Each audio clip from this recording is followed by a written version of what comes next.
नमस्ते भक्तजन। आज मैं तुम्हें भगवान को प्रसन्न करने वाला एक गोपनीय स्तोत्र प्रदान करता हूँ, जो मुझे महर्षि अंगिरा ने सिखाया था।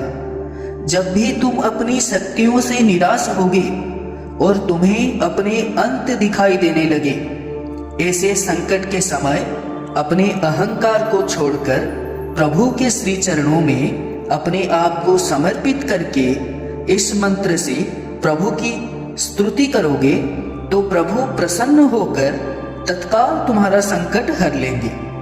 अब मेरे साथ उस गुप्त मंत्र का पाठ करिए। अक्षरम परमां ब्रह्मा ज्योतिरूपं सनातनम्। अक्षरं परमां ब्रह्मा ज्योतिरूपं सनातनम्। अक्षरं परमां ब्रह्मा ज्योतिरूपं सनातनम्। अक्षरं परमां ब्रह्मा ज्योतिरूपं सनातनम्।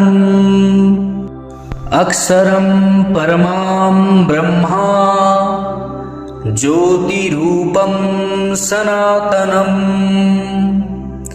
अक्षरं परमां ब्रह्मा ज्योतिरूपं सनातनम्।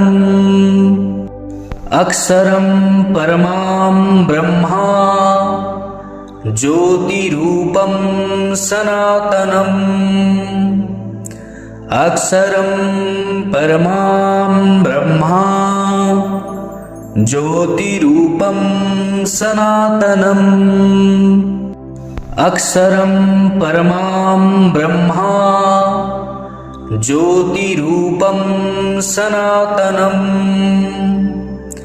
अक्षरं परमां ब्रह्मा ज्योतिरूपं सनातनम्।